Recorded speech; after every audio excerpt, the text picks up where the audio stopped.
Hello गुरु। आज का topic start करने से पहले अगर मैं आपसे एक क्वेश्चन पूछूं कि हमारे देश में 3 सबसे ज़्यादा कॉमन बीमारी कौन-सी है?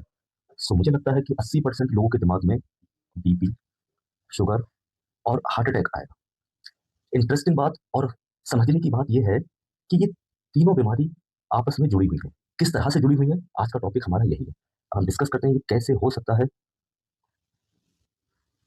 अब इस चीज़ को जो आपस में एक-दूसरे से हो रही है, इस चीज़ को हम बोलते हैं मेटाबॉलिक सिंड्रोम। मेटाबॉलिक सिंड्रोम मतलब जिसमें बॉडी की जो मेटाबॉलिज़्म है वो काम नहीं कर रही।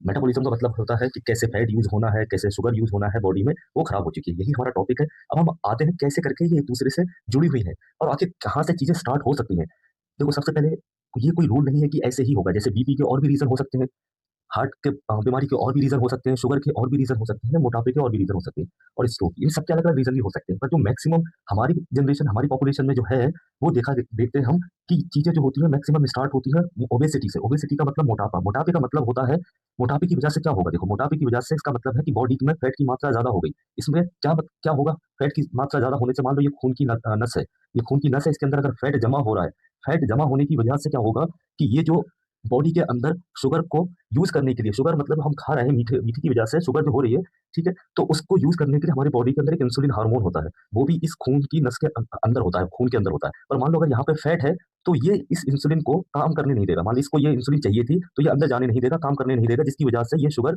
ठीक है, ब्लड के अंदर शुगर भी है, इंसुलिन भी है। इंसुलिन क्या करेगा? इस शुगर को सेल के अंदर लेके जाएगा। पर ये फैट इसको इंसुलिन को काम करने नहीं देगा, जिसकी वजह से इसको शुगर हो जाएगी। अब जब मोटापे की वजह से शुगर हो गई, क्या शुगर की वजह से मोटापा हो सकता है? हाँ, उल्टा भी हो सकता है। मान लो किसी की शुगर ज़्यादा होने की वजह से इंसुलिन काम नहीं कर रहा है। अगर इंसुलिन काम नहीं करता है, इंसुलिन का काम होता है फैट को कम करना भी। अगर इंसुलिन काम नहीं कर रहा है, तो फैट भी कम नहीं होगा। एक-दूसरे से हमने देखा होगा शुगर वाले लोग थोड़े से पेट में कई बार पतले भी होते हैं कुछ लोग शुगर वाले, मोटे भी हो सकते हैं।